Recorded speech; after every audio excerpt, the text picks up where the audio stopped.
Class 11-এর নতুন সিলেবাসে rapid reader থেকে যে 3টে চ্যাপ্টার আছে তার মধ্যে একটা হলো ম্যাকবেথ উইলিয়াম শেক্সপিয়ারের। তো ম্যাকবেথের যে গুরুত্বপূর্ণ চরিত্র সেগুলো হলো, প্রথমেই যে হিরো যাকে নিয়ে সে হচ্ছে ম্যাকবেথ, তিনি ছিলেন valiant Scottish general, thane of Glamis and Cawdor, অর্থাৎ স্কটিশ জেনারেল ছিলেন এবং তিনি ছিলেন গ্লামিস এবং কডোরের থেন। লেডি ম্যাকবেথ ছিল ওয়াইফ অফ ম্যাকবেথ, ম্যাকবেথের স্ত্রী, অ্যাম্বিশাস, রুথলেস, তিনি ছিলেন প্রচণ্ড উচ্চাকাঙ্ক্ষী। ডানকান ছিল ওল্ড কিং অফ স্কটল্যান্ড, স্কটল্যান্ডের বৃদ্ধ রাজা, জাস্ট এবং কাইন্ড, ন্যায়পরায়ণ।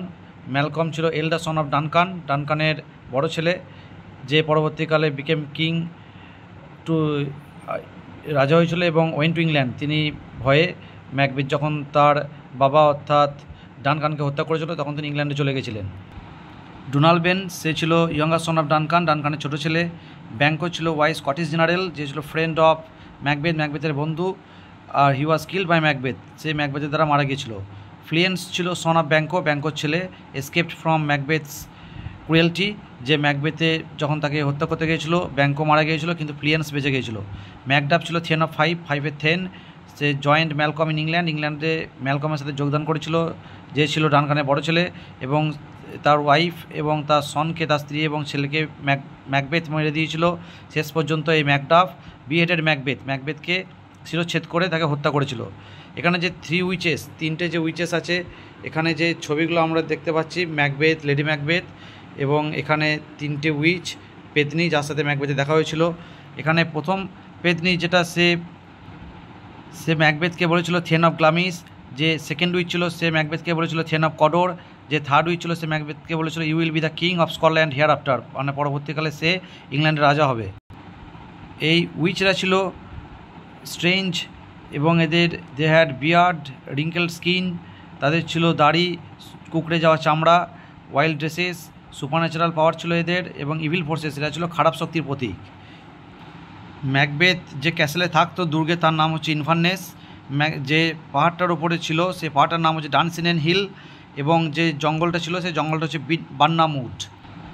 3জন উইচ যে কথাগুলো বলেছিল, fair is foul and fair is fair, foul is fair, অর্থাৎ ভালোই খারাপ, খারাপই ভালো। এবং লেডি ম্যাকবেথের যে রোগটা ছিল ঘুমের মধ্যে হাঁটাচলা করা, সেটা হচ্ছে সোমনাম্বলিজম, অর্থাৎ স্লিপ ওয়াকিং, ঘুমের মধ্যেই হাঁটাচলা করা।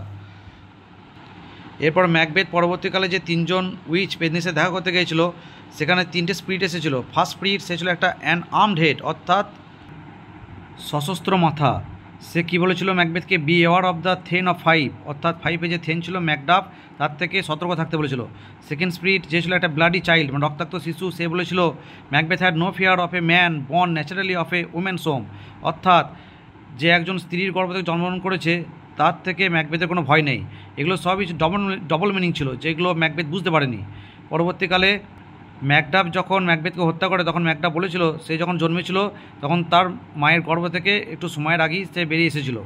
আর যে থার্ড স্পিরিট, সে ছিল একটা ক্রাউন চাইল্ড, অর্থাৎ মাথায় শিরস্ত্রাণ পড়া একটা শিশু। সে ম্যাকবেথকে বলেছিল যতক্ষণ না বান্নামুড এগিয়ে আসছে ডানসিনেন হিলের দিকে, পাহাড়ের দিকে, ততদিন ম্যাকবেথের কোনো ভয় নেই। অর্থাৎ এগুলো সবই ছিল ডবল মিনিং, বা যেগুলো ম্যাকবেথ বুঝতে পারেনি, এবং তার জন্য ম্যাকবেথ যে প্রচণ্ড হারে নিষ্ঠুর হয়ে উঠেছিল। সে ব্যাঙ্কোকে হত্যা করেছিল, ব্যাঙ্কোর ছেলে ফ্লিয়েন্সকে হত্যা করতে চেয়েছিল, ম্যাকডাফের স্ত্রী এবং তার ছেলেকে হত্যা করেছিল। এর ফলস্বরূপ শেষ পর্যন্ত ম্যাকবেথ মারা গিয়েছিল ম্যাকডাফের হাতে, এবং শেষ পর্যন্ত যে ম্যালকম বড় ছেলে ডানকানের, তিনি পরবর্তীকালে ইংল্যান্ডের রাজা হয়েছিলেন। ইংল্যান্ড থেকে তিনি এসেছিলেন ইংরেজ সৈন্য নিয়ে, কিন্তু তিনি শেষ পর্যন্ত ম্যালকম এই স্কটল্যান্ডের রাজা হয়েছিলেন। এই গোটা ঘটনাটা স্কটল্যান্ডেই অনুষ্ঠিত হয়েছে। স্কটল্যান্ডেরই এই যে রাজা ছিল ডানকান, তিনিও ছিলেন স্কটল্যান্ডের। ম্যাকবেথও ছিল একজন স্কটিশ জেনারেল, ব্যাঙ্কো এও ছিল তার বন্ধু স্কটিশ জেনারেল, সেও ছিল একজন স্কটিশ সোলজার।